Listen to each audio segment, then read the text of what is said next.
परम शांति। परम शांति। सभी का स्वागत है, परम परम स्वागत है हमारी नई YouTube channel spiritual podcast with Anant में। जैसे आप जानते हैं शिल्पा बेन कड़ीवाला जो कि सूरत से आए हैं, पहला पार्ट उनका बन चुका है। आज दूसरा पार्ट जो कि आज हम स्पेशल बात करने वाले हैं पास्ट लाइफ रिग्रेशन के ऊपर, और उससे स्पिरिचुअलिटी का क्या कनेक्शन है वो भी हम बात करने वाले हैं। तो आज का एपिसोड बहुत ही गहरा होने वाला है, तो इस एपिसोड को पूरा देखने का कष्ट करिएगा, क्योंकि बहुत सारी जानकारी आपको आज नहीं मिलने वाली है। तो हम शिल्पा जी का बहुत बहुत धन्यवाद करते हैं, थैंक यू सो मच यहाँ आने के लिए। और दोबारा से हम इस प्रश्न पे हम फोकस करने वाले हैं कि पास्ट लाइफ रिग्रेशन जो मनुष्य के धरती पे जन्म हो चुके हैं, कई बार हो चुके हैं, हद की आत्मा, बेहद की आत्मा।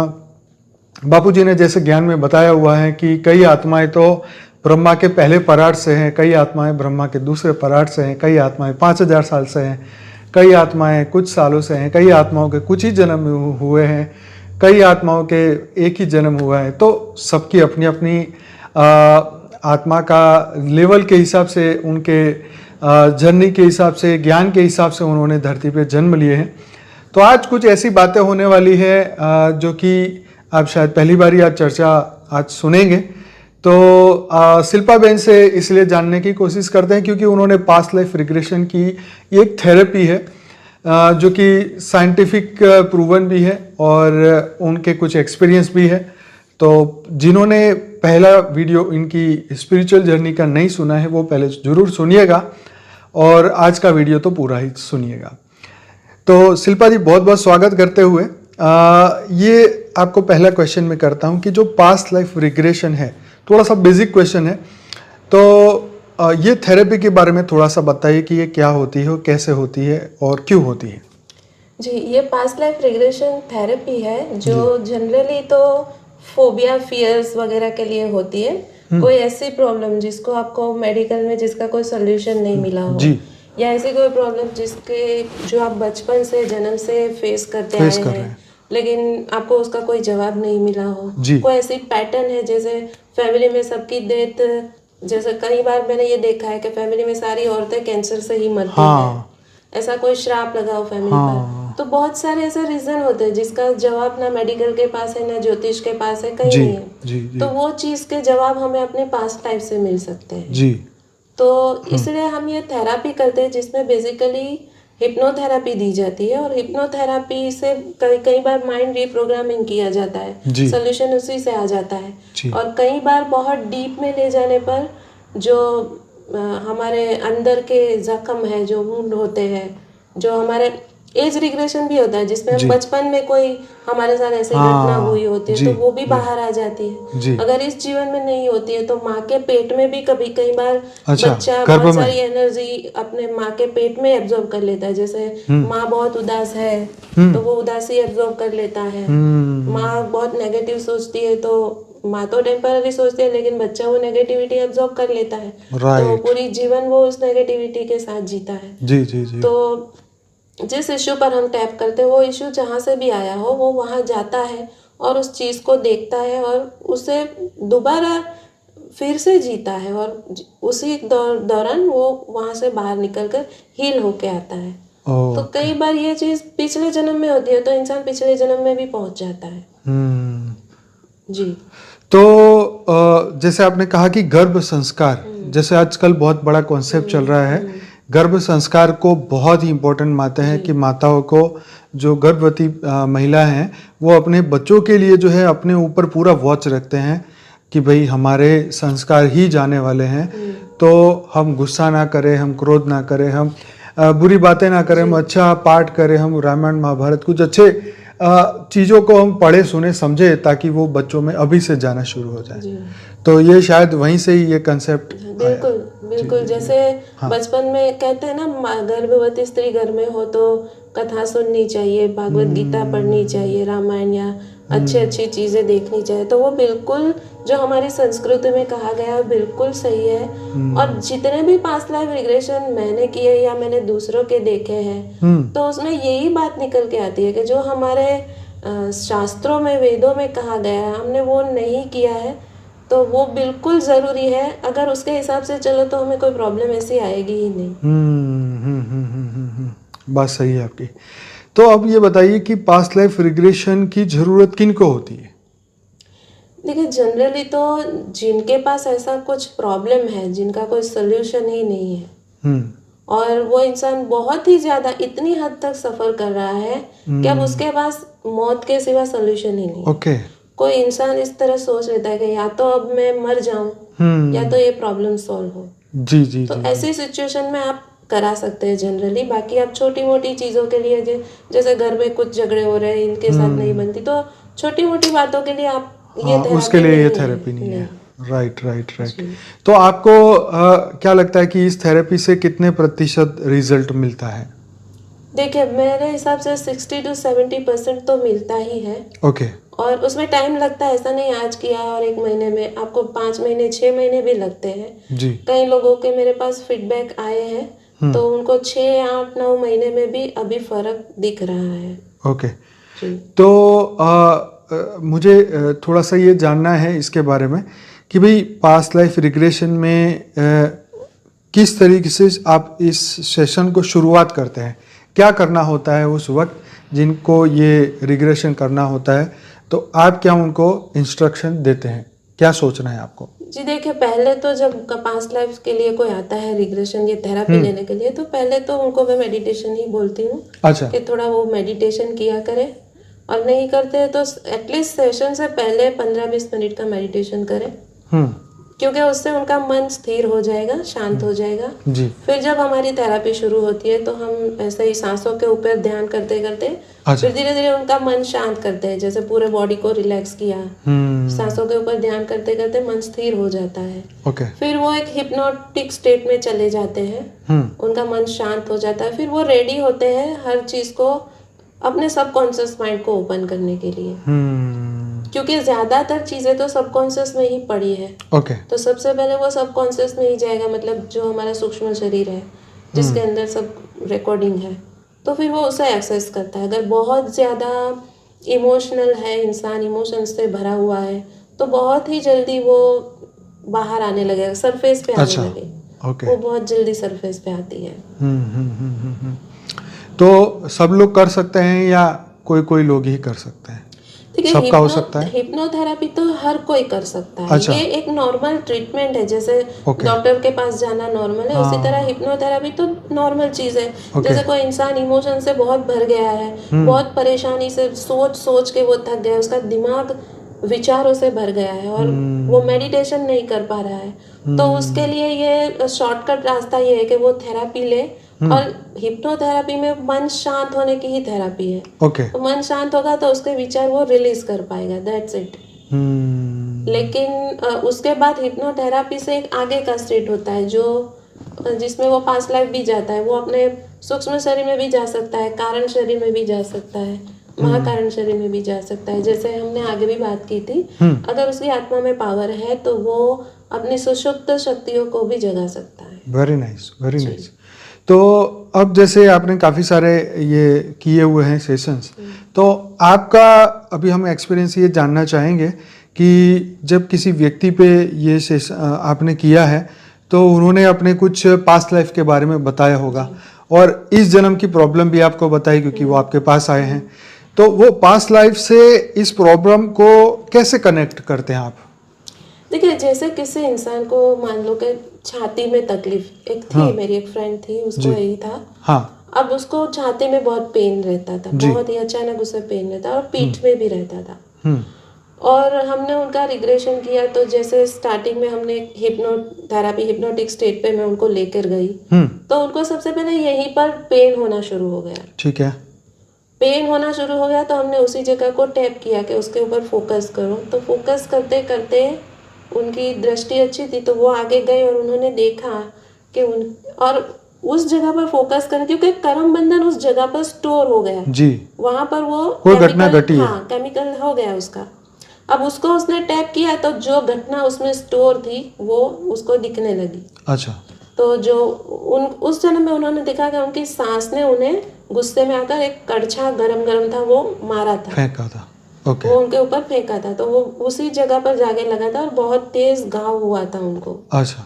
तो उन्होंने वही दर्द उस ट्रांस स्टेट में महसूस किया जो वो हमेशा महसूस करती है। तो ये कितने जन्म पीछे की बात थी? ये आप 1000 साल पहले की बात। तो एक मिनट, 1000 नहीं, 1600 सदी की बात थी। अच्छा, 16, तो 400 साल तो हो ही गए हाँ, होंगे, 400 साल। है ना? तो 400 साल पुराना दर्द अगर हम उठा के लेके आ रहे हैं, मतलब हमारे सूक्ष्म शरीर में वो चला आ रहा है, जी। तो उसके बीच में कुछ उनके जन्म नहीं हुए? 1600 से हाँ, हुए, हुए। तो उस वक्त भी ये प्रॉब्लम होगा उनको? हाँ, तो मतलब शुरुआत 400 साल पहले हुई, तो हर जन्म में, क्योंकि 100 साल की अगर उम्र गिने तो भी 3-4 जन्म हुए होंगे, जी। तो ये मतलब वो दर्द कैरी ऑन रहा। हाँ। तो उसको हील करने के लिए उन्होंने ये पिछले 3-4 जन्मों में कुछ नहीं किया? नहीं किया होगा।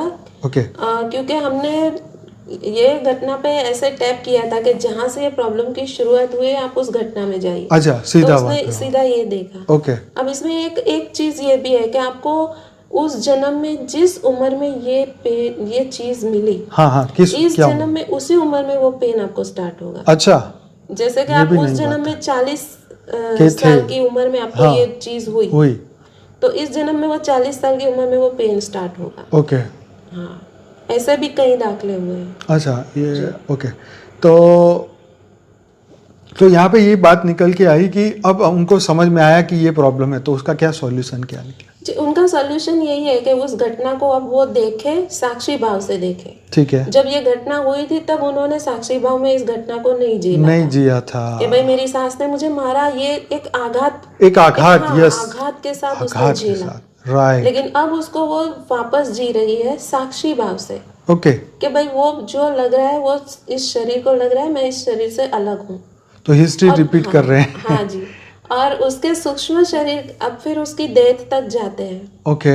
मरते वक्त उसके सूक्ष्म शरीर में उसने ये पेन कैरी फॉरवर्ड किया, उसके शरीर में उसे दिखेगा उसी जगह पर। ओके, नहीं, ये 1600 की बात हुई कि जब उनका ये जन्म हुआ, 40 साल की उम्र थी, उनको सांस ने मारा, तो हम वापस हिप्नोटाइज करके उस समय पे पहुंच गए जब ये घटना घटी। हमने उस पेन को एक साक्षी दृष्टा होके देखा कि ये मेरा कर्म था, सांस ने मारा और ये घटना घटी, और फिर साक्षी भाव में उस घटना से निकल आए, फिर उस फीलिंग को दोबारा नहीं आने दिया, और उस जन्म के मृत्यु तक फिर आपने उसको ऑब्जर्वेशन में रखा। ओके। क्योंकि जो भी एनर्जी होती है पेन की या किसी की भी, तो वो सूक्ष्म शरीर में स्टोर होती है। ओके। ओके। अब ये घटना को तो हमने देख लिया, रिलीज कर लिया। हाँ। उस घटना से रिलेटेड जो भी एनर्जी अंदर स्टोर है जी, वो देखेंगे जी, और उसको निकालेंगे और परम प्रकाश में उसको डाइल्यूट करेंगे। ऐसा होगा, तो ये प्रोसेस होगी, तो वो अपने शरीर को वहीं पर क्लीन कर देगी। अच्छा। तो वहीं पर छोड़कर फिर वो आ जाएगी। ओके। तो देखो, वैसे देखा जाए तो हम समय में पीछे जा रहे हैं। जैसे समय यात्रा की बात आती है ना, कि टाइम ट्रैवल करके वो कौन सा था, ग्रैंडफादर पैराडॉक्स, आपने सुना होगा, कि वो बच्चा पैदा होने वाला था, उसके दादा को ही उसने खत्म कर दिया ताकि वो ही ना आए। आप समझ रहे हैं ना? ये वही वाली बात है कि हम पिछले समय में जाते हैं, समय जो जा चुका है, मतलब इन शॉर्ट हमारे ही सबकॉन्शियस माइंड में, क्योंकि समय तो अंदर ही रिकॉर्ड है ना, कर्म भी अंदर ही रिकॉर्ड है, तो हम अपने ही अनकॉन्शियस माइंड के अंदर ये जो घटनाएं घटी हुई है, तो उस समय में पीछे जाके अपने आप को हील करके या अपने आप के सोच को बदल के, और हमने उस जड़ को निकाला जी। ये बात यहाँ पे आ रही है कि हमने उस जड़ को निकाला जिसके कारण आज वो पेन है जी। तो फिर उसको सक्सेसफुली वो पेन रिलीफ हो गया। वो पेन रिलीज होता है और उसके साथ साथ उस आत्मा से वो माफी भी मांगती है। अच्छा। कि जो भी उनका कर्म बंध रहा है, जो भी उनकी तरफ से उन्हें तकलीफ मिली, उनके लिए वो माफी मांगती है। उन्होंने जो मुझे दी उसके लिए मैं आपको माफ करती हूँ। Okay. तो ये माफी की भी प्रोसेस होती है। अच्छा। एक न्यूट्रल लेवल पे आ जाता है। हाँ। और आत्मा ये देखती भी है और उसे महसूस भी करती है। वो ये भी महसूस करती है कि अब मेरा पेन रिलीज हो गया है, कि सामने वाली आत्मा ने मुझे माफ किया है या नहीं किया है। और जब तक वो नहीं करती तब तक उसे उसी स्टेट में रहना होगा। और कई बार ऐसा भी होता है कि नहीं माफी मांगती तो हमें फिर वापस आना पड़ता है, बार बार दूसरा सेशन में फिर वापस ट्राई करनी पड़ती है। अच्छा। या तो फिर वो खुद ध्यान योग करके उस आत्मा से रोज माफी मांगे, तो भी क्योंकि एक बार सेशन किया है तो फिर वो अपने पुरुषार्थ से भी बाकी का काम कर कंप्लीट कर सकती है। तो ये बहुत यहाँ पे इम्पोर्टेंट बात बताई कि अभी तो सास बहू का एग्जाम्पल था, सास ने वो बहू को या जिसको भी मारा, तो यहाँ सास से माफ़ी मांगी जा रही है क्योंकि वो घटना उनसे रिलेटेड थी। अब तो वो जन्म ले चुकी होगी लेकिन रिकॉर्डिंग तो भीतर है, दुख का कारण तो भीतर है, उसका रूट कॉज तो भीतर है। उस रूट कॉज को बाहर निकाल के उसको फेंकने के लिए हमें ये जो प्रोसेस फॉरगिवनेस की जो प्रोसेस हम कर रहे हैं, कारण ये है कि वो फिर पेड़ ना बने। अगर वो बीज रहा तो फिर पेड़ बनेगा, फिर दुख दर्द होगा, पर हम ये चाहते हैं कि हम इसे ख़त्म करें। यह सीखने वाली बात यह है कि अगर कोई भी व्यक्ति आज जीवन में दुखी है, तो आज मान लीजिए कि किसी का रोड एक्सीडेंट हो रहा है, तो रोड एक्सीडेंट चाहे पेड़ से ही हो गया हो, चाहे पत्थर से हो गया हो, सामने वाला कोई ना हो, अपने आप ही गाड़ी का टायर निकल गया और जो भी हुआ, अगर इस तरीके की घटना, फॉर एक एग्जांपल ले रहा हूँ इमेजिनेशन वाली, क्योंकि ये घटना होगी तो आप क्लियर कनेक्ट कर पाएंगे, तो उसके पीछे ना कोई एक कारण होगा जो पूर्व जन्म का या इस जन्म का या कोई भी जगह जहाँ घटना घटी तो कारण तो है ही। अब उस कारण को पकड़ के उसको हील किया जाए तो ये घटना जो है हम साक्षी दृष्टा होकर वहाँ से निकल पाए। ये बात यहाँ हम यहाँ सीखना हमें एकदम जरूरी है कि उस घटना को, मतलब अगर हम आज इस जीवन की अब जो होने वाली सभी घटनाओं को साक्षी दृष्टा अगर हम बन के करेंगे तो फ्यूचर में वो हमें तंग नहीं करेगी, फ्यूचर में हमें कोई परेशानी नहीं होगी, दुख दर्द जो आज हम फील कर रहे हैं शायद उस वक्त नहीं फील करेंगे।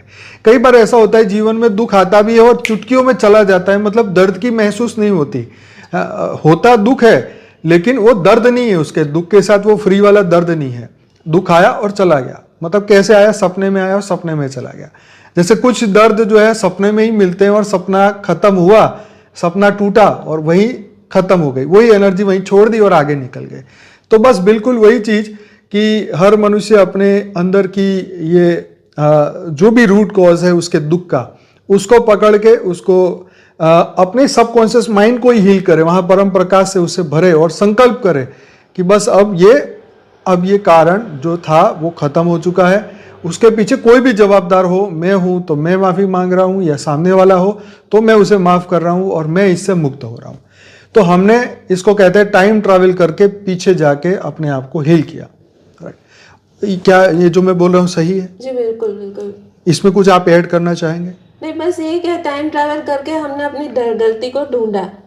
जैसे हमें कोई जवाब नहीं मिल रहा है तो हम बुक के पन्ने पीछे करके देखते हैं ना कि आगे कहीं कुछ छूट तो नहीं गया, कुछ गलती तो नहीं हुई। बस बिल्कुल ऐसा ही है हमारे जीवन के जो जन्मों जन्म का जो हमारा जीवन है, हमने वहां देखा कि कहाँ क्या गलती हुई, और उस गलती जब ये कुछ लोग ऐसे उदाहरण बनते हैं दुनिया के लिए, ऐसा नहीं है कि पास्ट लाइफ रिग्रेशन सबको ही कराना चाहिए। कुछ लोग ऐसे उदाहरण बनते हैं हमारे लिए ताकि हम अपना जीवन ज्ञान से ही समझकर जागृत हो जाए और ऐसी गलती आप ना करें। तो बिल्कुल सही कहा आपने। कभी ऐसे व्यक्ति का पास्ट लाइफ किया है जिसका कोई जन्म ही ना हो? नहीं, ऐसे जन्म ही ना हो ऐसे तो वैसे कई ऐसे सोर्स देखे हैं जिनको हमने पुराणों में ऐसी बातें सुनी है और उनसे कांटेक्ट हुआ है, लेकिन ऐसा कोई नहीं मिला जिनका अभी तक जन्म ही नहीं हुआ। अच्छा, जिसका पहला जन्म हो ऐसा कोई नहीं है। Okay, right. तो मेरा दूसरा क्वेश्चन है कि जब हमें ये अब समझ में आ गए कि ये रूट कॉज है और हमारा दुख का कारण हमें समझ में आ गया, हमने अपने आप को हील किया, कितना समय लगता है हीलिंग होने में? हीलिंग होने में देखिए मेरे साथ मेरा प्रैक्टिकल अनुभव ये है, किसी को 6 महीने 8 महीने और 1 साल के बाद भी रिजल्ट मिला है। ओके, तो अगर हम इस बात को स्वीकार करके उसके ऊपर ज़्यादा जल्दी एक्शन ले और मेडिटेशन के अंदर ही वो फॉरगिवनेस की अगर हम प्रैक्टिस करते रहें तो उसका रिजल्ट जल्दी आएगा। बिल्कुल जल्दी आएगा मेडिटेशन, क्योंकि उसमें क्या होता है कि यहाँ आप एक थेरापिस्ट की हेल्प ले रहे हो, लेकिन वो आप अपना पुरुषार्थ कर रहे हो खुद ही, क्योंकि आप किसी की हेल्प लेना, किसी दिव्य शक्ति की हेल्प लेना, और अपने खुद के दम पर पुरुषार्थ करना है, ये चीज बहुत महत्वपूर्ण है। कि जैसे मैं खुद ही अगर बैठ जाऊं, मैं अपना माइंड ही इतना बदल दूं, मैं अपने विचार सोच बदल दूं कि कल तक मैं जिसके ऊपर गुस्सा होती थी, आज मैं अपने माइंड को बोल दूं कि आज मैं नहीं होंगी, चाहे कुछ भी हो जाए मैं सहन करूंगी और मैं उसे रिलीज करूंगी, साक्षी भाव से देखूंगी। तो ये सबसे बड़ी शक्ति है। सुपर। ये तो स्व परिवर्तन के लिए सबसे बड़ा इम्पोर्टेंट स्टेप ही है जी कि हम इसी तरीके की सोच रखें कि किसी को अपने कर्मों के लिए जवाबदार ना ठहराए, है ना। तो ये तो ज्ञान बहुत इसमें हेल्प कर सकता है, क्योंकि हमें पता है कि उसका रूट कॉज क्या है, इसका अगर हम इसको पकड़ के रखेंगे तो क्या होने वाला है फ्यूचर में हमारे साथ। और ज्ञानियों को तो क्या कहें, लेकिन अज्ञानी जो है उनको ये प्रैक्टिस करनी है कि हम अपने ये वीडियो बनाने का मकसद ही ये है कि जब भी कोई अज्ञानी व्यक्ति ज्ञान में पहला कदम उठाएगा और अगर वो पास्ट लाइफ सर्च करेगा, उसको ये वीडियो मिले, तो ये समझे कि ऐसे हमारे कई जन्म हुए हैं और हमारे कर्म ही हमारे सामने आ रहे हैं। एक व्यक्ति तो जानता है, लेकिन जो पहला कदम है उसके लिए प्रूफ उनको चाहिए होता है, तो हम ये वीडियो बना रहे हैं जी। तो अब जैसे आपने कहा कि पिछले जन्म के कर्म, अच्छा मुझे ये बताइए कि सिर्फ दुख दर्द ही कारण होता है, जैसे फाइनेंशियल लॉस हो गया, बहुत सारी चीज़ें हैं ऐसी जो रिलेटेड डायरेक्ट किसी का नहीं होता, जैसे किसी का फाइनेंशियल लॉस हुआ तो अगर आप उसका पीछे पास्ट लाइफ करेंगे तो क्या मिलेगा आपको? हो सकता है उसने पिछले जन्म में किसी के पैसे लूटे हो, किसी को छल किया हो, ऐसे बहुत आपको वीडियोस मिलेंगे। हाँ। एक लेडी आई थी पास्ट लाइफ रिग्रेशन के लिए, तो उसने बताया थेरापिस्ट को कि मेरी सास, मेरे ससुर, मेरे नंद, पूरा परिवार ही मेरा दुश्मन, किसी के साथ मेरी बनती नहीं, सब मुझे नीचा दिखाते रहते हैं। तो जब उसने पास्ट लाइफ में देखा तो पास्ट लाइफ में वो लेडी लुटेरा थी। ओह अच्छा। किसी को बहन बना के लूटा, किसी को माँ बना के लूटा, क्या बात है, किसी को प्रेमिका बना के लूटा, किसी से शादी की और उसको धोखा देकर लूटा। वो सारे कर्म बंधन अब उसके परिवार में आकर अब उसे परेशान कर। देखो ये तो कर्म का नियम को समझने का सबसे अच्छा उदाहरण तो यही चीज है कि भाई जो भी आज वो घटना, मतलब थियरी ऑफ कर्म को प्रूफ कर रही है कि भाई तुमने पूर्व जन्म में कुछ किया था तो आज उसका भुगतान आज कर रहे हो। तो मतलब आज हमारे साथ जो भी घटनाएं घट रही है, चाहे अच्छी हो बुरी हो, उसके पीछे का रीजन तो हम खुद ही है, राइट। तो इसके लिए तो किसी को ये ठहराना नहीं चाहिए। अच्छा ये फाइनेंशियल बात हो गई। अब जो बीमारी की बात करेंगे, जैसे कोई किसी को शरीर में बहुत गंभीर बीमारियां हैं और अगर पास्ट लाइफ कराते तो क्या निकल सकता है? देखिए कुछ भी हो सकता है। देखिए अगर जैसे मैंने आगे बात की थी, किसी को दांत की तकलीफ है कि दांत में कुछ हो गया, तो हो सकता है दांत के अंदर एक लड़की आई थी जिसने अपने पिछले जन्म में ऐसी सिचुएशन थी कि उसको बहुत अब्यूज किया गया था, और वो क्योंकि बहुत छोटी बच्ची थी तो वो अपने दांत ऐसे ही दबाकर वो सब झेलती रहती थी, तो ब्रश भी नहीं कर पा रही थी, तो उसके दांत में प्रॉब्लम आ गई। फिर जैसे मैंने अभी बात की, छाती पे दर्द हो रहा था। अब एक लड़की मेरे पास आई थी, उसको बहुत ही घबराहट हो रही थी, पेन हो रहा था, तो वो मुझे बता नहीं रही थी, लेकिन जैसे ही रिग्रेशन मैंने उसका थेरेपी स्टार्ट की, 2 से 5 मिनट में वो खुद ही बोलने लगी कि मैंने बहुत सी चीज़ें अपने मन में दबा रखी है लेकिन मैं नहीं बता सकती, मैं किसी को बताना नहीं चाहती। और मैंने बहुत कोशिश की उसको कि बोलना शुरू कर, लेकिन वो 5-10 मिनट तक बिल्कुल नहीं बोली।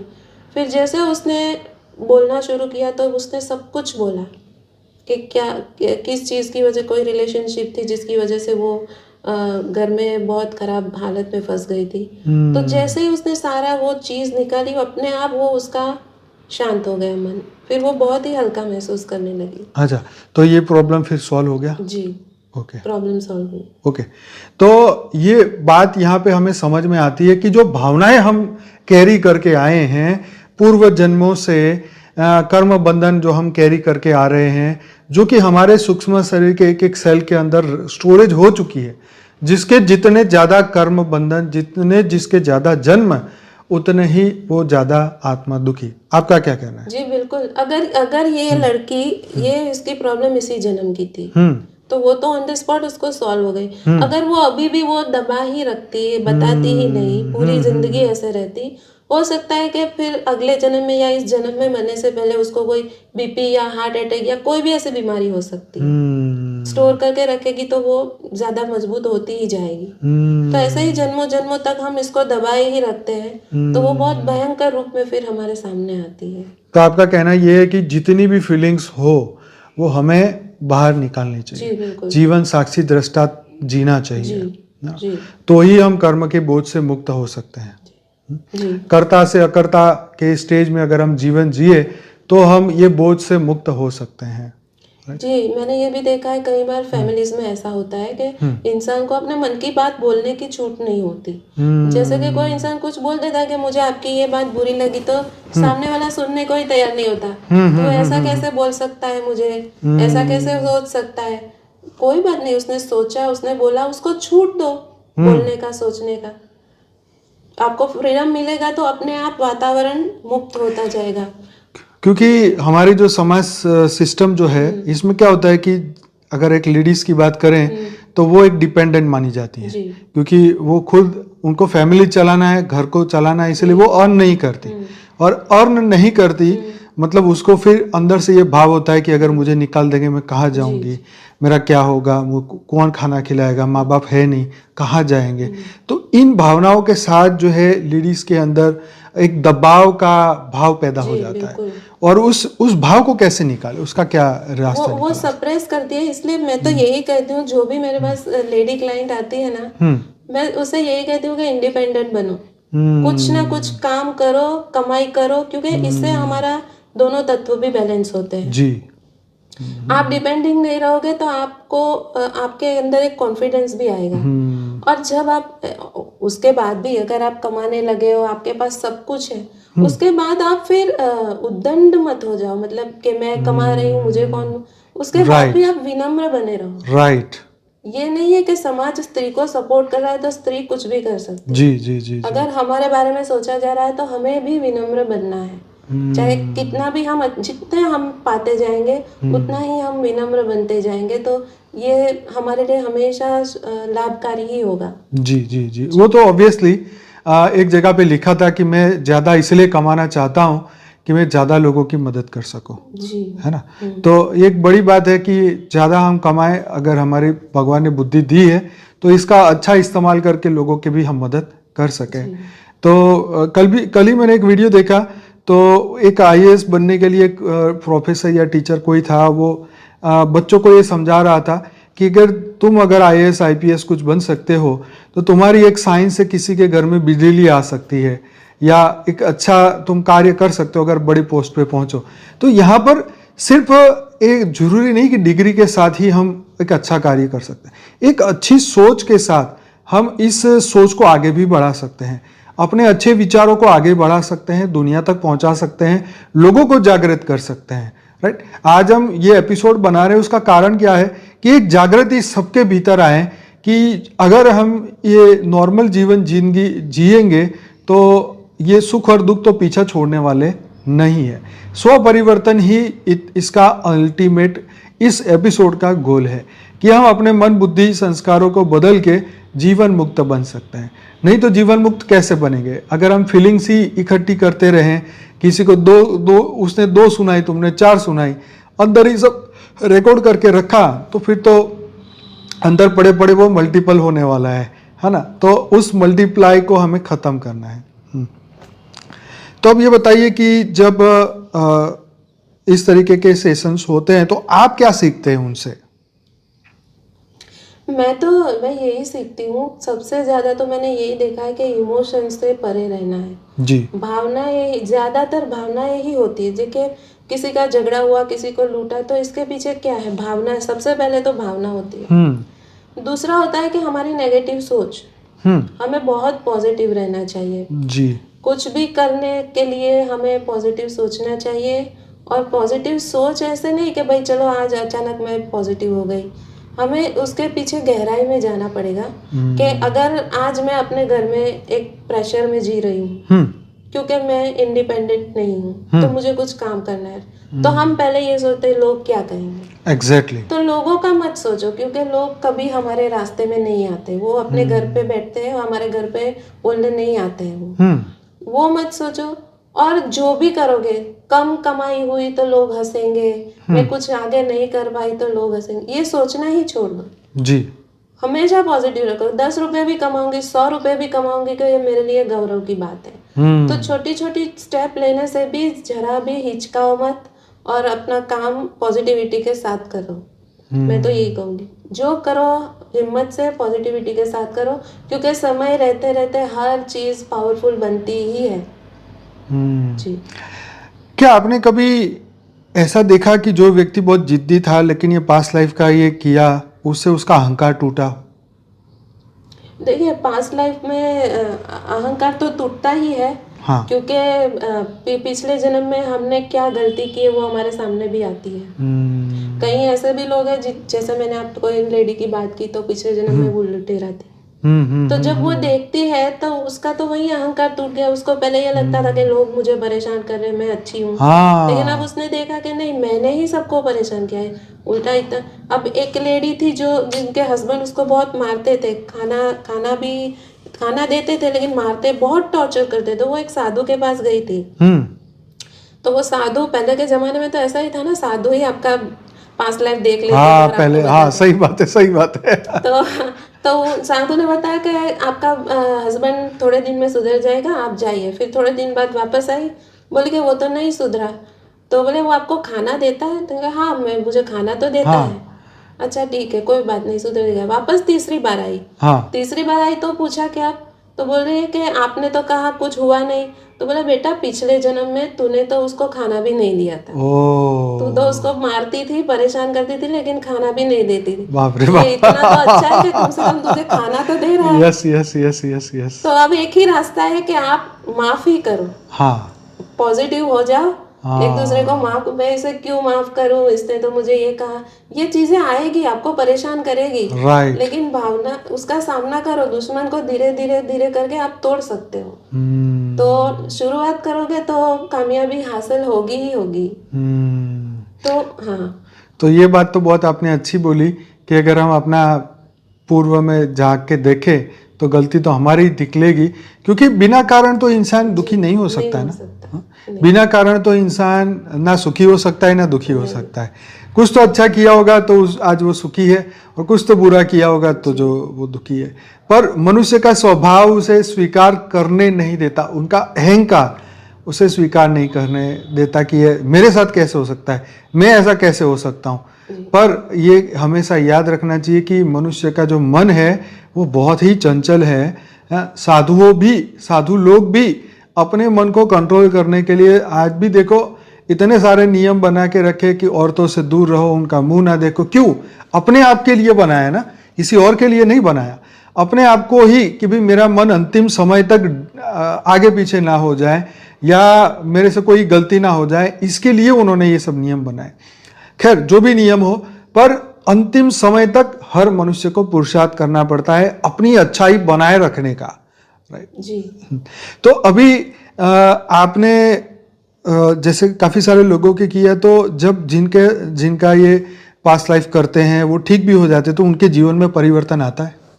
हाँ, आता है। जैसे अभी थोड़े दिन पहले ही एक लेडी ने मुझे बताया था, उनका तो 8-9 महीना हो गया। हाँ। लेकिन पहले जब घर में झगड़ा होता था, हाँ, तो वो भी एग्रेसिव हो जाती थी। जैसे हस्बैंड और बच्ची दोनों लड़ते थे, तो वो झेल नहीं पाती थी। वो एकदम वहां पर इरिटेशन के साथ वो भी एग्रेसिव हो जाती थी। तो उसने बताया, शिल्पा बहन, पहली बार ऐसा हुआ कि आज फिर से सब लड़े, सबने बहुत चिल्लाया और मैं एकदम काम थी। अच्छा। मुझे जरा भी इरिटेशन नहीं हुआ। तो ये तो बहुत अच्छा पॉजिटिव परिवर्तन स्वभाव में देखने को मिला। जी। राइट। तो स्वभाव बदला तो मतलब देखो दृष्टिकोण बदली होगी तभी स्वभाव बदला तो अभी उनका जीवन बदल ही गया समझो। तो ये बहुत बड़ी अच्छी बात है कि जीवन में ये चीज़। अच्छा, इसमें फ्यूचर भी देख सकते हैं किसी? बिल्कुल, फ्यूचर भी दिखता है। तो कितने प्रतिशत लोग अपना फ्यूचर देख सकते हैं? देखिए, जो पास्ट लाइफ देख सकते हैं वो फ्यूचर भी देख लेते हैं। अच्छा जी। तो कितना प्रतिशत वो सच्चा होता है, मतलब परसेंटेज वाइज? सच्चों में अगर देखा जाए तो 30-40-50% ज्यादा से ज्यादा, क्योंकि जितने लोगों का देखा है ना उनका थोड़ा उस वे में गया तो है, एग्जैक्टली नहीं हाँ कि भाई डेट भी देख ली कि इस डेट को ये चीज होगी, अच्छा। इस डेट को ये होगा, तो उस डेट को एग्जैक्टली वो चीज तो नहीं हुई, लेकिन उस रास्ते पे आगे जरूर बढ़ गए। अच्छा, रास्ते तो पे बढ़ गए। हाँ, इसके इर्द गिर्द तो पहुंच गए लक्ष्य के आसपास। तो अब हमारा जो फ्री विल का कंसेप्ट आता है कि आप मतलब हमने खुद ही अपनी फ्यूचर के बारे में बता दी कि भाई दिसंबर महीने में मेरे साथ इस तारीख को ये घटना घटने वाली है। अब हमारे पास अभी भी फ्री विल है, मैं अभी भी सोच सकता हूँ कि मैं इस घटना को होने दूं या ना होने दूं, ऑप्शन मेरे पास है। तो अभी मेरे को इसके ऊपर पुरुषार्थ करना चाहिए कि ये घटना मेरे जीवन में घटे ही नहीं। जी कर सकते हैं, है ना। तो फ्री विल का कंसेप्ट यही कहता है कि आपको कोई ज्योतिष भी बता दे या आप खुद भी मान जाएं या आपको भगवान भी दिखा दे कि ये घटना घटने वाली है, तो आपको उसका फ्री विल का सही इस्तेमाल करना है। जी कुछ दिन पहले मैंने योग वशिष्ठ का एक वीडियो सुना था जिसमें वशिष्ठ ऋषि भगवान राम से बात कर रहे, तो उसमें यही बोला था कि पिछले जन्म के प्रारब्ध से भी ज्यादा ताकतवर इस जन्म के कर्म है। एग्जैक्टली। तो आप इस जन्म के कर्म से अपना प्रारब्ध बदल सकते हैं। जैसे हम माफी भी मांगते हैं, अपने आप को बदलते हैं, तो हमारे लिए सब कुछ बदल जाता है। तो आपने जो बात बोली वो तो यही सेट हो गई ना कि जैसे हमने टाइम में पीछे जाके अपनी गलतियों को एक साक्षी दृष्टा देख के वो फीलिंग को वहीं खत्म करी, मतलब अपने अंदर के सूक्ष्म शरीर में से वो खत्म करी, तो हमने उस प्रारब्ध को बदल दिया। क्योंकि अगर मैं ना बदलता तो यही घटना अगले जन्म में फिर मेरे साथ होने वाली थी, कैरी फॉरवर्ड होगी। हाँ, वो एनर्जी खत्म की और जिस आत्मा के साथ आपका कर्म बंधन था आपने उस आत्मा से माफी मांगी। तो क्या हुआ, उस आत्मा को आपने मनाया, शायद पहले तो नहीं मानी होगी, धीरे धीरे मांगी, लेकिन फिर उसने माफ कर दिया। तो उसके और आपके बीच में जो एक कर्म बंधन का नेगेटिव वायुमंडल था वो डाइल्यूट हो गया, खत्म हो गया, सब न्यूट्रल हो गया। तो उस एनर्जी में से आप बाहर आ गए, तो वो आत्मा भी जहाँ भी होगी उसके मन को भी शांति मिलेगी। हाँ, ये बात तो बहुत अच्छी कही आपने कि उसके मन को भी शांति मिलेगी। अगर वो आत्मा आपके घर में ही है तो आप खुद ही देखोगे उसका परिवर्तन। ओके जी, ये बात तो बहुत अच्छी है कि अगर आपकी मियाँ बीबी की आपस में लड़ाई हो रही है तो आप संकल्पों से ही उसे माफ कर दे कि भाई ठीक है, जो तेरे को बोलना है बोल ले, मैंने तो अपनी तरफ से सब छोड़ दिया, तो वो भी एक दिन बदल जाएगी, उनका मन बदल जाएगा, बदल सकता है। बदल सकता है। राइट। तो ये मियाँ बीवी के बीच में जो लड़ाइयाँ होती है, ऐसे भी किस्से आपके पास आए होंगे? हाँ, ऐसे एक किस्सा आया था पर उसमें ज्यादा कुछ रिग्रेस नहीं किया हमने, लेकिन ऐसे मियाँ बीवी के झगड़े, एक मेरी दोस्त ही थी जो मेरे साथ ही थी, तो उनके साथ, उनके हस्बैंड के साथ ऐसा ही था उनका। तो फिर हमने देखा, उसका तो बहुत पुराना आगे कर्म बंधन था, जैसे सबसे पहला ही जन्म उसने लिया था तब वो एक राक्षस जैसी आत्मा के जंगल में फंस गई थी। और फिर दूसरे एक जन्म में वो रोम में थी। अच्छा। वो रोमिश राजा था और ये क्वीन थी।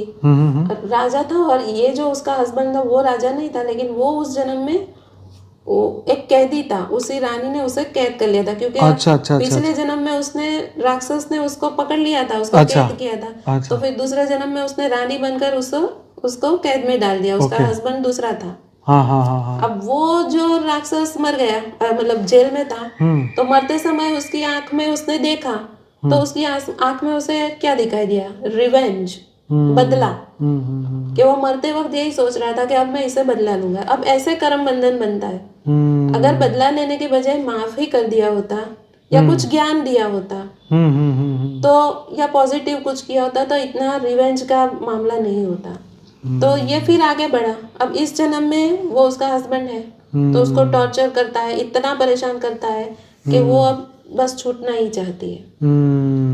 लेकिन अभी वो माफी मांगने के लिए तैयार नहीं है, इसलिए वो मैटर आगे नहीं बढ़ी। बंधन खत्म नहीं हो, क्योंकि अभी रिवेंज लेना है। तो ये बात सही है कि अगर हम रिवेंज ले ही ना कोई भी बात का, कर्म के ऊपर छोड़ देना चाहिए कि उसके कर्म उसके साथ, मेरे कर्म मेरे साथ, मेरे को सुखी होना है तो मैं छोड़ दूं। अगर मैं छोड़ दूंगा तो एक नदी वो भी छोड़ देंगे। क्योंकि जैसे बापूजी ने ज्ञान में कहा ना कि जैसे हमारा किसी का कर्म बंधन हमारा खत्म हो जाएगा तो वो व्यक्ति हमारे बुद्धि से बाहर हो जाएगा। मतलब वो मन में भी नहीं आएगा, बुद्धि में भी नहीं आएगा, उसकी सोच भी नहीं आएगी, उसको याद ही नहीं करेंगे हम। तो जब ये इसकी निशानी है कि अब हमारा जयराम जी की हो गया, हाँ, उनके साथ, तो उसको भी शांति मिल जाएगी ना, क्योंकि जब तुम ही याद नहीं कर रहे तो एक्शन का रिएक्शन तो नहीं होने वाला है, सिंपल सी बात है। तो यही तो हमें सिखाता कोई नहीं है ना, कि रिवेंज मत लो। ये छोटे बच्चों को भी ये सिखाना चाहिए, स्कूलों में, कॉलेज में, हर जगह ये सिखाना चाहिए कि रिवेंज मत लो, छोड़ दो, सुखी होना है तो छोड़ दो। तुम्हारे कर्म में है तो तुम्हें मिलने वाला है, तुम्हारे कर्म में नहीं है तो जाने वाला है। तुम जितना जबरदस्ती पकड़ोगे तो भी जाता है। आज हम देखते हैं ना, करोड़ों रुपए बाप छोड़ के गया हो तो भी बेटा जो है उसको खत्म कर देता है, और कई लोग जो है उसका 100 गुना कर देते हैं, कई लोग उसको सब बर्बाद कर देते हैं। तो सब बुद्धि का खेल है ना। बहुत ही मतलब जिससे कर्म बंधन होगा वो ले गया। यही बोल के ही, यही सोच के ही अपने आप को शांत कर लो। अच्छा, तो इसके अंदर कोई ऐसा इंटरेस्टिंग किस्सा आपके सामने आया जिससे आपको बहुत कुछ सीखने को मिला हो?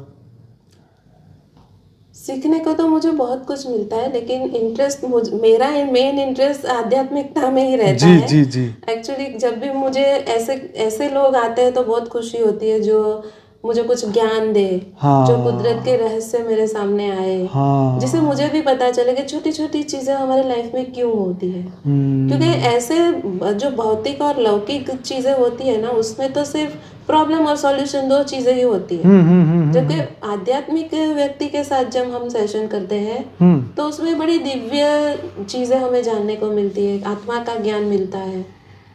कुछ आप ऐसे शेयर कर सकते हैं कि क्या क्या चीजें आपको ऐसी लगी कि ये एक्स्ट्रा ऑर्डिनरी चीज है? एक बार हम एक सेशन में थे तो हमने बहुत ही बसों की, जैसे हम सुनते हैं ना कि पहले जमा शेषनाग थे, वसुकी थे, तो हमने वसुकी नाग को देखा। वो मतलब मैंने नहीं, जो रिग्रेशन कर रहे थे मैं जिनका, तो उनके पास आए और उन्होंने हमसे बातें भी की, उन्होंने हमारा धन्यवाद भी किया, मेरा धन्यवाद किया, उसका धन्यवाद किया। और वो एक जन्म में उनकी बेटी थी, वसुकी नाग की बेटी थी, इसलिए वो आए थे उसे आशीर्वाद देने। तो उनके साथ साथ मुझे भी उन्होंने आशीर्वाद दिया और धन्यवाद किया। तो मुझे भी उनकी बहुत प्यार भरी ऊर्जा फील हुई थी उस वक्त, बहुत ही एक अनकंडीशनल लव, बहुत ही अच्छी ऊर्जा फील हुई थी। तो ये बहुत एक्स्ट्रा ऑर्डिनरी ये अनुभव रहा कि इतनी महान आत्मा है और उन्होंने हमारा धन्यवाद किया।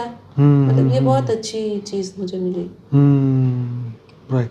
तो मतलब समय के उस पार भी कुछ कर्म बंधन ऐसे हैं जो अभी भी वो अस्तित्व में है। हाँ। मतलब जो मैं समझ पा रहा हूँ, मैं आपको अपनी भाषा में समझाऊं, कि वो नहीं समझा पाए तो मैं समझाता हूँ कि इन्होंने जिनका एक पास्ट लाइफ किया था, तो वो अपने जब पूर्व बैक समय में जब गई तो वो वसु की जो नागदेव थे उनकी वो बेटी थी। हाँ। हाँ। और जब उनको पास्ट लाइफ में उन्होंने कुछ हेल्प किया तो वसु की, जो कि अब तो वो सूक्ष्म जगत में कहीं ना कहीं होंगे, लेकिन सूक्ष्म जगत से उनके द्वारा इनको मैसेज धन्यवाद का दिया कि तुमने मेरी बेटी का मदद किया।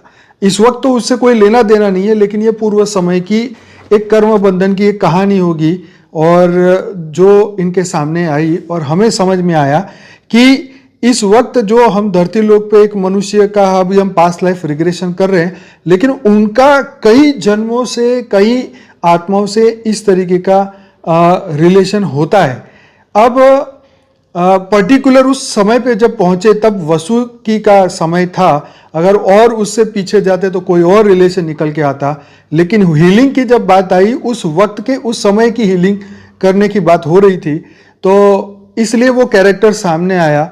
बाकी जैसे बापूजी बोलते हैं ना कि हर एक व्यक्ति के साथ में कई आत्माएं होती हैं, कई रूप होते हैं, कई उसके सेल काम करते हैं। मतलब ये सूक्ष्म जगत तो बड़ा गजब का है, उसको एक्सप्लेन करना बड़ा मुश्किल है। जैसे आपने अभी हमारे एपिसोड नंबर 843, 844, 845 और 846, ये 4 जो मेरे लाइव मेडिटेशन रात को 10 से 11 बापूजी दशरथ भाई पटेल की चैनल पे करा रहा हूँ, इसमें हमने सूक्ष्म जगत और कारण जगत के जीवों के बारे में बात की थी। तो आपने देखा होगा कि कारण जगत के जीव जो है वो सूक्ष्म जगत में आते हैं सूक्ष्म जगत के जीवों को हेल्प करने के लिए। कारण जगत के जीव धरती लोक पर भी आते हैं हमारे मनुष्य को मदद करने के लिए। तो मैं यहाँ पे ये बताने की इस लिंक को इसके साथ इसलिए जोड़ रहा हूँ, आपको समझ में आए कि आज उसका अस्तित्व भले आपको दिखाई दे या ना दे, अब ये जब बात सामने आई है तो इसको भी जरा समझो ज्ञान की दृष्टि से कि भाई ये घटना तो घटी होगी 5000 साल पहले, लेकिन आज 5000 साल बाद अगर इसको इस समय की बात हुई तो वो चर्चा में आए। तो मैं यही बताना चाहता हूं कि कारण जगत के जीव, कारण जगत में रहती हुई आत्माएं जब सूक्ष्म जगत में आती है और सूक्ष्म जगत वाली आत्माएं फिर धरती लोक में आती है कुछ पर्पस के लिए, कुछ कारण के लिए, कोई उनका कर्म बंधन रह गया है, कुछ इच्छाएं, वासनाएं, कामनाएं रह गई है, तो वो फिर जन्म लेने के लिए आते हैं। तो यहाँ पे ये सबका, ये धरती लोक ऐसी जगह है, यहाँ पे संगम सबका होता है, सभी आत्माओं का, उच्च आत्माओं का, बीच वाली आत्माओं का, अलग अलग लोक की आत्माओं का। जैसे हमने एक थोड़ी, सॉरी इसको थोड़ा टॉपिक को और लंबा कर रहा हूं, पर ये समझने वाली बात आई कि जब दुर्योधन अपना युद्ध, जब इंद्र ने दुर्योधन को बंदी बनाने के लिए गांधर्वों को भेजा और वो बंदी बना के उसको लेके जा रहे थे, तब अर्जुन ने उसको छुड़ाया, और अर्जुन ने उनको छुड़ाया तब वो एकदम पानी पानी हो गया कि यार मेरी इज्जत का तो क्या फालूदा हो गया कि भाई मैं जिसको दुश्मन मान रहा था उस दुश्मन ने मेरी जान बचाई। तब उसके सूक्ष्म शरीर को पाताल लोक में असुरों ने यज्ञ करके बुलाया और उसको वहां पे बताया कि तू चिंता मत कर, तेरे लिए हम असुरों ने धरती पे जन्म ले लिया है, कई असुर जो है लोगों में प्रवेश कर चुके हैं और तुझे इस पृथ्वी का राजा बनाने वाले हैं और हम पूरी पृथ्वी पे कंट्रोल करने वाले हैं, तो तू चिंता मत कर, तेरी मदद की तो तेरा भाई तो है, तो तू टेंशन क्यों ले रहा है। मतलब ये कौन से, देखो समय से परे, काल से परे और लोक से परे की बात।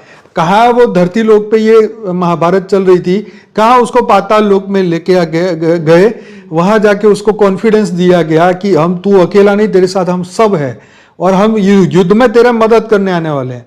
तो उसका कॉन्फिडेंस बढ़ा और वो नीचे के लोग से फिर दुर्योधन वापिस अपनी बॉडी में आया और फिर वही जोश के साथ फिर उसने महाभारत किया।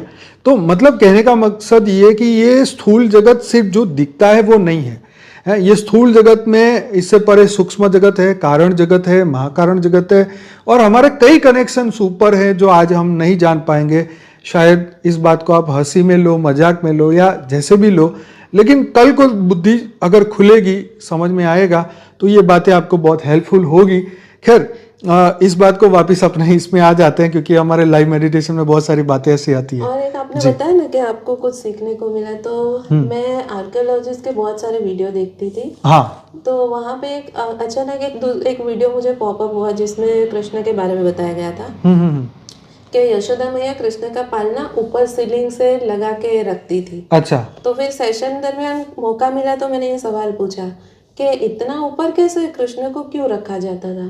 तो उन्होंने बताया कि कृष्ण को रोज मारने के लिए लगभग चार पांच राक्षस रोज ही आते थे। तो यशोदा मैया उनके पालने को उनको सुलाकर ऊपर कर देती, ऊपर रखती थी और उनके नीचे खाट लगाकर सो जाती थी।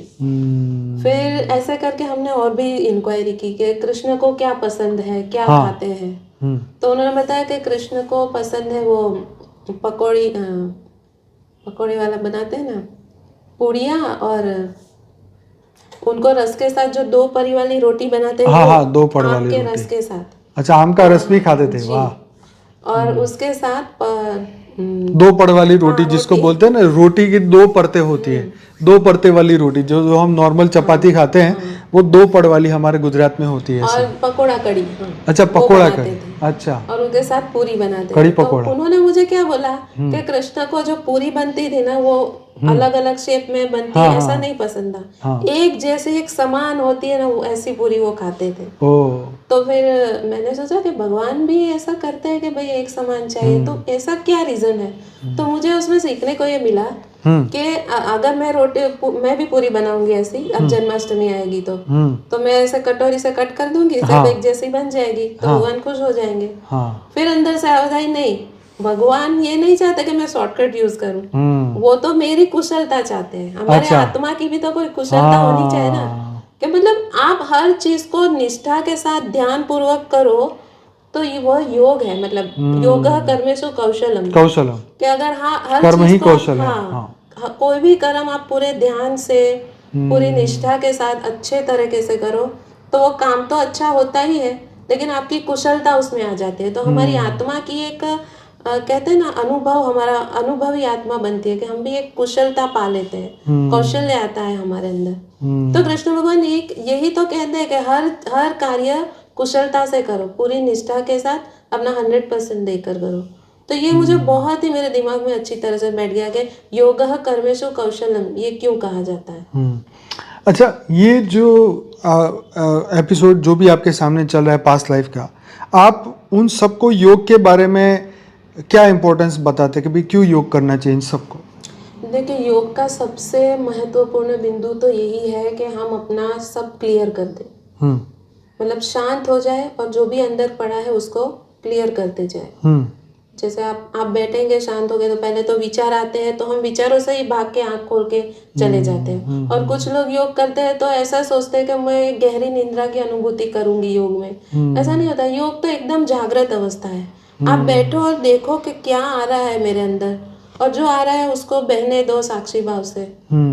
तो योग यही है, अपने अंदर का क्लीनिंग करना, अपने आप को सफाई, अंदर की सफाई करना है कि जन्मों जन्मों से जो भी अंदर पड़ा है उसे निकालते जाओ, निकालते जाओ। पहले बहुत सारे सोच आएंगी, फिर वो कम होगी, कम होते होते होते होते आप विचार शून्य होते जाएंगे। फिर आपका, कहते हैं ना, आत्मस्वरूप की अवस्था भी, आप अपने आत्म साक्षात्कार भी करेंगे। सब क्लीन हो जाएगा तो क्या रहेगा, फिर तो आत्मा ही रहेगी। तो फिर आपको आत्म साक्षात्कार भी होगा। मैं भी ये प्रैक्टिस कर रही हूँ। पहले मैं हिम्मत हार जाती थी, लेकिन अब मैं भी बहुत जोश के साथ, नहीं जरूर होगा। तो मैं भी ये प्रैक्टिस कर रही हूँ, क्लीनिंग की प्रोसेस। तो एक दिन सब खत्म होगा तो आत्मा आ जाएगी, फिर हम आत्मस्वरूप की अवस्था में आ जाएंगे। तो योग यही है कि अपने आप को ही देखना, अपने आप से ही जुड़ना कि मेरे अंदर क्या चल रहा है, उसको शांति से बस देखते रहना। यही तो ये बात सही है, क्योंकि ये जो थेरेपी के लिए आते हैं वो हद की आत्मा भी हो सकती है, बेहद की भी हो सकती है। तो उनको ये योग की थेरेपी आप सिखाएंगे तो उससे उनके जीवन में बदलाव आएगा। खैर, हमारा बेहद का योग तो जैसे आप सब जानते हैं, पर आपने जो कहा ये बिल्कुल सत्य है कि योग का मतलब है कनेक्शन हमारी आत्मा का। जैसे हमने एक बार हायर सेल्फ की भी बात की थी, तो हमारा हायर सेल्फ जो है, हमारा जो आत्मा का मूल जो स्रोत है वो हमारा हायर सेल्फ है, राइट। और हमारे क्रिएटर तो परमात्मा है ही, बेहद की कला के परम धाम में जो बैठे हैं बेहद के परमपिता, वो हमारे परमपिता है ही। और उनसे अगर हम कनेक्शन करते हैं, उनको याद करते हैं, तो वो वन काइंड ऑफ योग है। अब उसके लिए कोई फॉर्मेलिटीज की जरूरत नहीं है। कर्म योगी मतलब एनी टाइम आप कोई भी कर्म करते हुए भी उनको याद कर सकते हैं। सॉरी। तो ये तो बात थी योग की। अब आप ऐसी कोई बात ऐसी बताना चाहते हैं जो हमने पहले भी डिस्कस की लेकिन अभी हम नहीं कर पाए, ऐसी कोई बात इस सेशन के बारे में या कोई भी सेशन के बारे में जो आपको लोगों की जागृति के लिए आप बताना चाहते हैं? कुछ रह गई हो ऐसी बात, या बताना चाहते हैं? जीवन से रिलेटेड हो, प्रॉब्लम से रिलेटेड हो, आध्यात्म से रिलेटेड हो, कुछ भी हो। जी, मैं यही कहना चाहती हूँ कि सबसे पहले तो पॉजिटिव सोच को अपनाइए, धीरे धीरे अपने आप को पॉजिटिव बनाइए और जल्दबाजी ना करें और हिम्मत ना हारे। कभी भी किसी चीज की गिल्टी अपने अंदर ना रखें। गिल्टी को हमेशा के लिए पहले बाय बाय कर दीजिए और बिल्कुल पॉजिटिव हो जाए। किसी भी हालत में मेरा सोर्स मेरे साथ है और मैं आज से शुरू करूंगी तो धीरे धीरे रोज कुछ ना कुछ मैं आगे ही बढ़ूंगी। ऐसी अच्छी पॉजिटिव सोच के साथ आप अपने अंदर उतरिए। जितने भी आपको अंदर लगता है कि आज मेरे अंदर, चलो मैं आज अपनी पॉजिटिविटी पे काम करूंगी। सबसे पहले अपने नजदीक जो भी आपकी माता है, आपके पति है, आपके बेटे हैं, उनसे आप शुरुआत कीजिए। एक के बाद एक सबके ऊपर काम कर करके, मतलब आपको अपने ऊपर ही काम करना है, लेकिन दूसरों की तरफ से जो भी आपको कुछ लगता है कि मुझे उसमें सुधार करना है, तो एक एक स्टेप लेते जाइए। गिल्टी से बाहर आए, पॉजिटिव बनिए और बस अपने अंदर उतरिए। जितना समय मिले, 5 मिनट, 10 मिनट, 15 मिनट से शुरू करें, अपने अंदर उतरिए और अपनी लेयर को क्लियर करिए, अपने सारे कर्म बंधन क्लियर करें। तो आप एक दिन अपने आत्मस्वरूप की अवस्था पे पहुंचेंगे और रियल योग आपका शुरू हो जाएगा। और अब इस जमाने में तो इतना तो भगवान इतना दयालु हो गया है कि आप थोड़ा परिश्रम करोगे तो वो आपको बहुत देता है। कहते हैं ना कलयुग में फास्ट मिलता है। ये बात बिल्कुल। तो ये बात तो सही कही आपने। तो देखो यही है कि स्व परिवर्तन के स्टेप में हमें, देखो यहाँ पे एक बात आज मुझे जो सीखने को बहुत अच्छी लगी वो पॉइंट ये है कि हम समय से परे जाके अपने कर्म बंधन को ख़त्म कर सकते हैं। पूर्व जन्मों के कई जन्मों के मतलब जैसे बहन ने बताया ना कि कई बीमारियों की तो कोई वजह ही नहीं है, तो भी हमारे सूक्ष्म शरीर में हम कैरी कर रहे हैं को विदाउट मतलब हमने जीवन में किसी को बुरा बोला भी नहीं तो भी बड़ी से बड़ी बीमारियां आ जाती है। तो उसको हटाने के लिए, ख़त्म करने के लिए अपने विचारों को बदल के उसको जो अंदर में आई हुई है उसको पॉजिटिविटी से लेके कि भाई ये जो चीज़ आई है मेरी जागरूकता के लिए आई है, राइट। अभी हमारे एक बहन का एपिसोड आने वाला है, अभी आया नहीं है, लंदन की बहन है, किरण बहन है, उनका एक एपिसोड आने वाला है, वो ज़रूर से देखिएगा। जो मैं कह रहा हूँ उसका जवाब आपको वहीं से मिलेगा जब वो आप देखेंगे। तो कहने का मकसद ये है कि जो हमारे जीवन में घटा है, घट रहा है या होने वाला है उसको एक पॉजिटिव वे में ही लीजिए, ठीक है। अगर आप उसको ये मानते कि अरे क्या खाक पॉजिटिव, मेरे तो जीवन ही दुखी है, तो उसके पीछे भी एक पॉजिटिव रीज़न रहा हुआ है जो शायद आज अभी नहीं समझ पाएंगे, लेकिन जब आप पूर्णता की ओर जाएंगे तब वो समझ में उस वक्त आएगा कि शायद इसी के कारण आज हम यहाँ पहुँचे हैं, राइट। तो इसके लिए अपने आप को स्टे पॉजिटिव, मतलब पॉजिटिविटी में ही बनाए रखिए।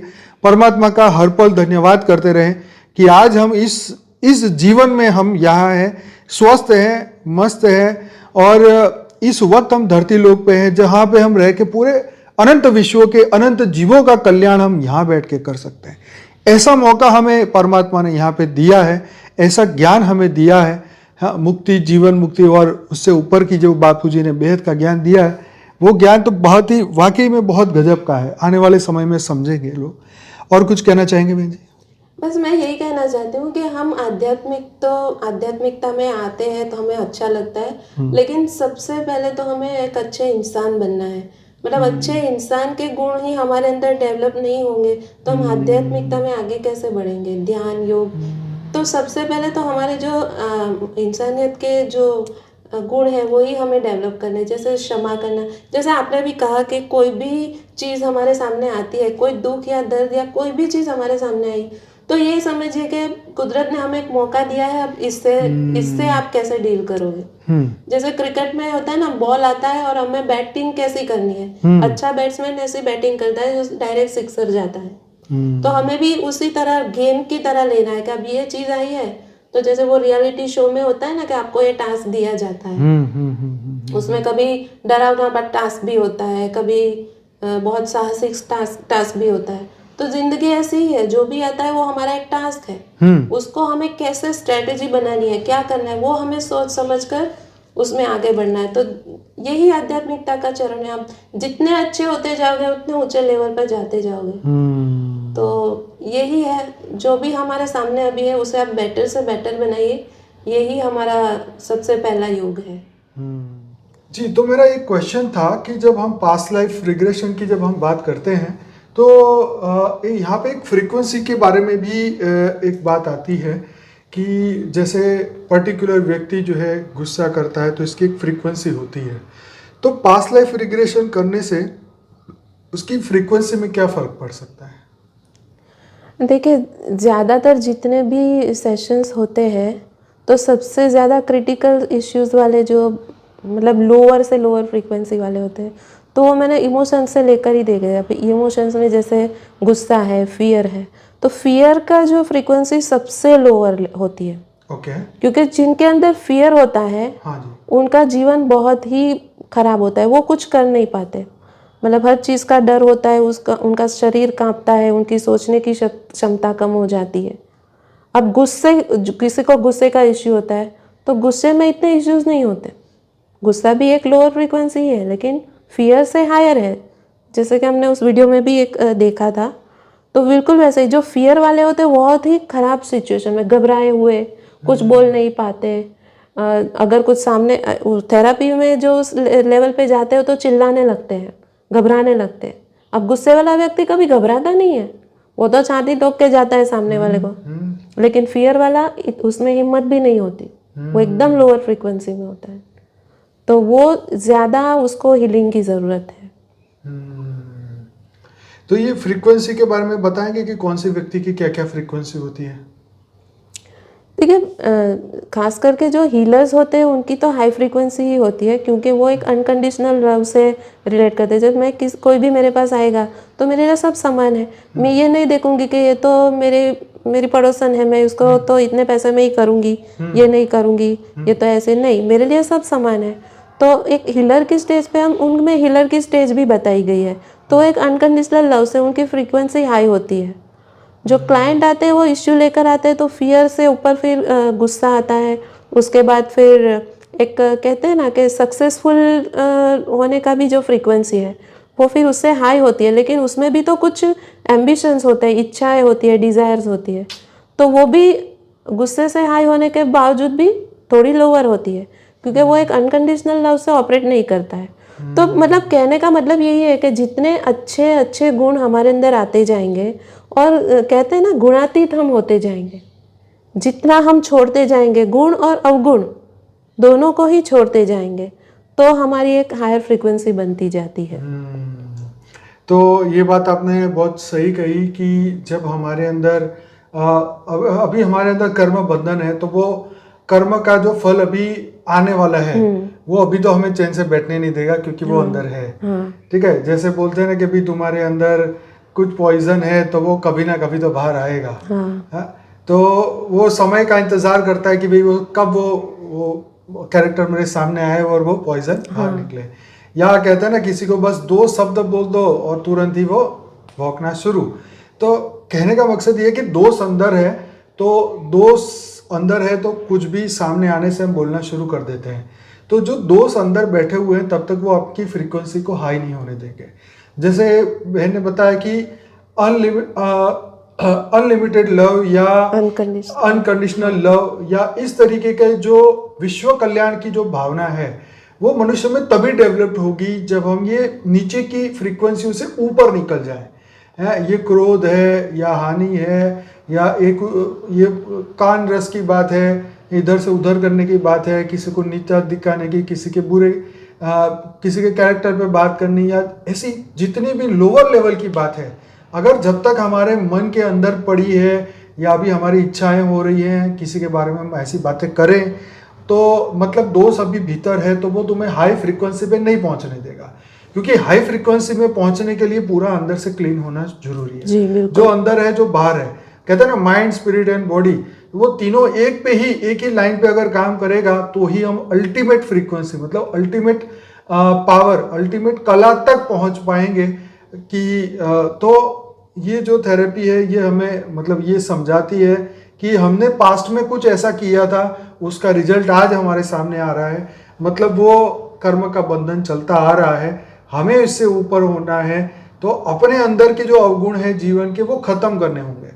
अवगुण खत्म करते ही राइट हमारे भीतर जो है वो हमारी फ्रीक्वेंसी बढ़ेगी, ठहराव आएगा, बदलाव आएगा, जीवन अच्छा लगने लगेगा। दुनिया को जो लोग कहते हैं दुनिया खराब है, तो दुनिया तो खराब जो भी हो वो अपने कर्म बंधन से खराब है, हमारे भीतर तो एक अच्छाई की लहर चल पड़ेगी। स्व परिवर्तन की लहर है ये, और इसके अंदर हमें ये सब चीज़ें बदलनी है, अपने मन को बदलना है। आप क्या कहते हैं इसके बारे में? जी बिल्कुल, मैं ये कहूँगी कि जैसे हमारे देश के सैनिक नहीं होते तो वो लोग तो देश की सेवा के लिए सब करते हैं, तो उनकी पूरी तैयारी होती है कि या तो मुझे देश के लिए मरना है या मारना है। उसमें उसका अपना कोई स्वार्थ नहीं होता, वो सिर्फ ड्यूटी करता है। तो बस इसी मोड में हम सब रहेंगे ना तो हम ऑटोमेटिक उस हायर फ्रीक्वेंसी पे जा पाएंगे। Exactly. क्योंकि हम इस दुनिया में कुछ भी करते हैं तो उसके पीछे हमारा कोई स्वार्थ होता है या हमारी इच्छा या डिजायर होती है। अब जैसे कोई एक इंसान शादी करने को सोचता है तो वो यही सोचेगा कि एक अच्छे से अच्छी वाइफ हो मेरी, फिर बच्चे होंगे तो उनको मैं हाई फाई स्कूल में पढ़ाऊंगा, यही होता है। तो ये सब इसकी डिजायर क्या उसे अच्छा जीवन देगी? जरा भी नहीं देगी, क्योंकि ऐसा जीवन जीने के लिए उसको इतना पैसा कमाना पड़ेगा जिसके लिए उसे गलत काम भी करने पड़ेंगे। किसी को झूठ बोलना पड़ेगा, किसी को बेवकूफ़ बनाना पड़ेगा, या तो परिवार को टाइम नहीं देगा, या तो ऑफिस वालों के साथ कुछ ना कुछ वो करेगा। अब वही इंसान ये सोचे कि मुझे विवाह नहीं करना है या करना है, लेकिन मैं एक सादगी से उन्नत जीवन जीऊँगा कि चाहे जो भी मेरे पास हो उसमें संतुष्टि से रहूँगा। अब स्कूल तो गवर्नमेंट स्कूल भी होते हैं, ऐसे स्कूल भी होते हैं जो कम खर्च में भी बच्चों को पढ़ाते हैं। जी जी जी। और कुछ लोग मैंने ऐसे भी देखे हैं जिन्होंने अपने बच्चों को स्कूल में डाला ही नहीं, हाँ जंगल में जाकर या खुद घर पे उन्होंने अपने बच्चों को पढ़ाया है, बिल्कुल। और सादगी से। तो ये जीवन मेरे ख्याल से बहुत उन्नत जीवन होता है, जिसमें आप समाज के प्रति अपनी जवाबदारी भी निभा रहे हो और अपने जीवन को भी दूषित नहीं करते हो। तो ये मेरे ख्याल से बहुत हाई फ्रीक्वेंसी में रहने वाले लोग होते हैं जो अपने जीवन की किसी भी परिस्थिति में वो गिरते नहीं हैं, अपने संस्कार को नहीं खोते हैं, अपने गुणों को नहीं खोते हैं। बहुत अमेजिंग बात है ये तो। जी। तो इसीलिए सादगी से जीवन जितना हो सके सादगी और संतुष्टि के साथ जीवन जिए। अगर हमारे पास हमारी बेसिक नीड्स है खाना पीना और रोटी कपड़ा और मकान, तो अगर रोटी कपड़ा और मकान है, मुझे खाने को मिल रहा है, तो फिर मुझे ज़्यादा किसी चीज़ की ज़रूरत नहीं है।